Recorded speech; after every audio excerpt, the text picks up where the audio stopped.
Out here, there's no applause, no one to impress, just you, your pack, and the humbling quiet of wild places. And somehow, that's exactly what makes it extraordinary. Solo backpacking wasn't something I planned as a statement. I just wanted time, space, stillness, and what I found was far more than just miles underfoot. Going alone into the wilderness invites you to slow down, really slow down, and listen to everything: the wind, your breath, that inner voice you've been too busy to hear. Most of the time, when you tell someone you're backpacking alone, their first reaction is concern or confusion. Or that classic, wait, you're going by yourself? Like it's a glitch in your brain, not a conscious decision. But here's the thing, when you go solo, no one else's agenda shapes the journey. You decide the pace. You decide when to stop, when to push, when to sit under a tree for 20 minutes and do absolutely nothing but listen to the wind. That kind of freedom is rare in a world that's always rushing you toward the next thing. Solo backpacking is like hitting a reset button. The noise of life quiets down, and suddenly your own voice, your instincts, your gut gets louder. It's not about escaping people. It's about coming back to yourself. There's something incredibly grounding about solving problems on your own. You become your own guide, chef, medic, and motivator. And you surprise yourself. That should hold it. My strap broke. Out there alone, your senses wake up.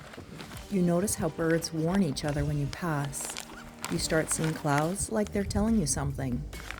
Even the smell of the forest becomes a kind of language. And without anyone to entertain or reassure, you become more curious, more patient. You start following the trail, not just on the ground, but the one inside you, the thoughts you finally have space to think, the memories that rise without distraction. One morning I watched the sunrise over a slough for almost an hour. No camera, no conversation. Just the slow unfolding of color and quiet. And it was enough. More than enough. That's one of the wildest parts of solo backpacking. You start realizing how full life really feels when you strip it down to the essentials.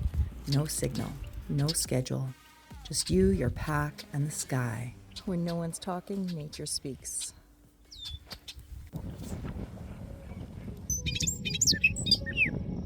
Let's be real, going solo is not all about slow motion meadow walks and wise inner reflections.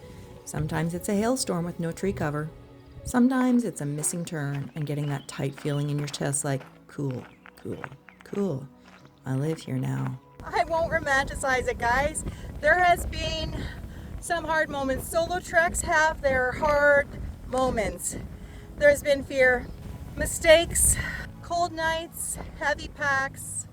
But every setback, every mistake, every challenge builds resilience, trust in yourself. You learn to rely on your own judgment, to stay calm, to adapt. And that confidence doesn't stay in the mountains. It follows you home. You gotta problem solve. And sometimes that means talking out loud to yourself like an eccentric wilderness hermit. Okay, Nancy, if the trail's not here, where would you be if you were a logical switchback? And there are emotional challenges too. Doubt creeps in, fear knocks, loneliness whispers. But here's the trick, you face them, you deal with them. And when you do, they don't own you anymore. That's the difference between scary and empowering. You don't pretend the risk isn't real. You just trust that you are real enough to handle it. When you hike alone, you meet yourself again. Not the one that's all wrapped up in obligations and deadlines, but the quiet one. The one who remembers to wonder, to breathe, to be yourself. Most people spend their lives avoiding silence.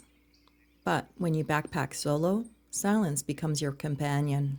And in that stillness, you meet you. Not the version of you who makes small talk in meetings or curates their weekend on social media. I mean the real you. The you who laughs out loud when you almost step on a grouse. The you who cries at a mountain sunrise. The you who hums old songs while filtering water. That relationship, the one with yourself, it deepens every day you walk alone. You start treating yourself with a little more grace, a little more forgiveness, and maybe for the first time in a long time, a little bit of admiration. Because when it's just you out there carrying your own gear, your own meals, your own fears, and you still get up and keep walking, you realize you're stronger than you think.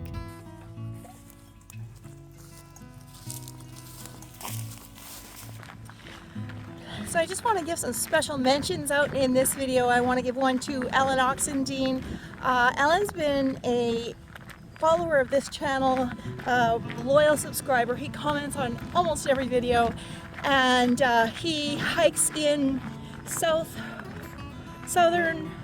North Carolina, southeast North Carolina. I'm thinking that's the right thing. If you correct me if I'm wrong, Ellen. He hikes in North Carolina with his daughter lots, and they've been to Utah. They've been to some special places, and they know what I'm talking about here in this video. And I just want to give a shout out to him. And I want to shout out to Warlock Lids for the hat. Actually, Warlock didn't sponsor the hat, but a friend gave it to me, so I wanted to mention it. Warlock Lids from Manitoba. And I also want to give a shout out to Sandra Barnes. These leggings are custom designed by Sandra, and she is a good friend of mine from Winnipeg, Manitoba. So just some Manitoba love.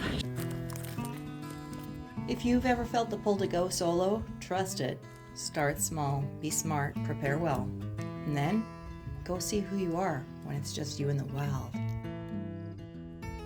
So thanks for watching, and until next time, happy trekking. If this spoke to you, give it a like, subscribe for more stories from the trail, and tell me below, what would you hope to find on a solo adventure?